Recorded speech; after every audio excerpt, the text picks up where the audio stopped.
സംസ്ഥാനത്ത് സ്വർണ്ണവിലയിൽ ഇന്ന് ഇടിവ് ഒരു പവന് 280 രൂപയാണ് ഇന്ന് കുറഞ്ഞത്. 1,11,440 രൂപയാണ് വിപണി വില. സ്വർണ്ണവില കുറഞ്ഞെങ്കിലും 1,11,000 മുകളിൽ തന്നെ നിൽക്കുന്നതിനാൽ ആശ്വസിക്കാൻ വകയില്ല.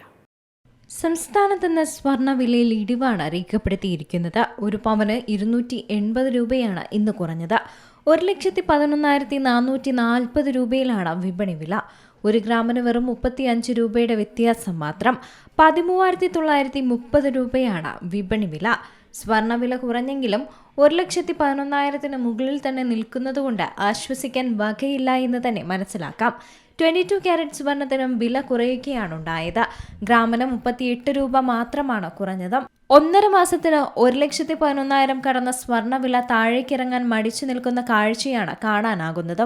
ജൂൺ 16 ഒടുവിൽ സ്വർണ്ണവില 1,11,000 കടന്നത്. ജൂൺ 18 മുതൽക്ക് 1,10,000 താഴെയായിരുന്നു സ്വർണ്ണവില നിന്നത്. എന്നാൽ ഓഗസ്റ്റ് 8 സ്വർണ്ണവില 1,11,000 കടക്കുകയായിരുന്നു. അതേസമയം സ്വർണ്ണവില കൂട്ടിയിട്ടും ഇന്ത്യക്കാർ പഴയ സ്വർണം വിൽക്കാൻ ഒട്ടും താൽപ്പര്യപ്പെടുന്നില്ലെന്നാണ് പുതിയ കണക്കുകൾ വ്യക്തമാക്കുന്നത്. വേൾഡ് ഗോൾഡ് കൗൺസിലിന്റെ കണക്കനുസരിച്ച് കഴിഞ്ഞ 3 വർഷത്തിനിടയിലെ ഏറ്റവും കുറഞ്ഞ ഗോൾഡ് റീസൈക്ലിംഗ് നിരക്കാണ് ഇക്കഴിഞ്ഞ ഏപ്രിൽ-ജൂൺ പാദത്തിൽ രേഖപ്പെടുത്തിയത്. അതായത് കൈവശമുള്ള സ്വർണം വിറ്റ് പണമാക്കുന്ന രീതി വളരെ കുറഞ്ഞു.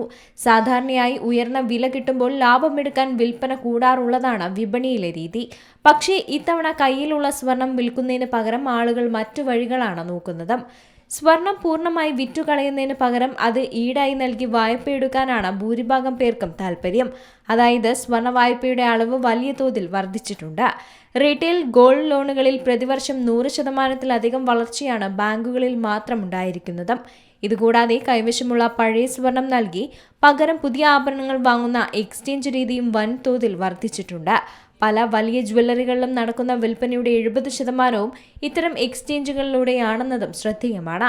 ഇനി വരും നാളുകളിൽ സ്വർണത്തിന് ഇനിയും ഉയർന്ന വില കിട്ടുമെന്ന പ്രതീക്ഷയും ഭാവിയിലേക്കുള്ള മികച്ചൊരു നിക്ഷേപമായി സ്വർണത്തെ ആളുകൾ കാണുന്നതുമാണ് ഇതിന് പ്രധാന കാരണം. അതുകൊണ്ട് തന്നെ പണത്തിന് അത്യാവശ്യം വരുമ്പോൾ വിറ്റുകളയാതെ ബാങ്ക് വായ്പ വഴിയോ എക്സ്ചേഞ്ച് സ്കീമുകൾ വഴിയോ ആവശ്യങ്ങൾ നിറവേറ്റാൻ ഉപഭോക്താക്കൾ ശ്രദ്ധിക്കണം. ലൈറ്റ് വെയ്റ്റ് ആഭരണങ്ങളോടും കുറഞ്ഞ ക്യാരറ്റിലുള്ള സ്വർണത്തോടും ആളുകൾക്ക് താൽപ്പര്യം ഏറിയതും ഈ ഉയർന്ന വിലയുടെ കാലത്ത് തന്നെയാണ്. News desk C Malayalam news. ഏറ്റവും പുതിയ വാർത്തകളും വിശേഷങ്ങളും വിരൽത്തുമ്പിലറിയാൻ സി മലയാളം ന്യൂസ് എല്ലാ ഡിജിറ്റൽ പ്ലാറ്റ്ഫോമുകളിലും ലഭ്യം.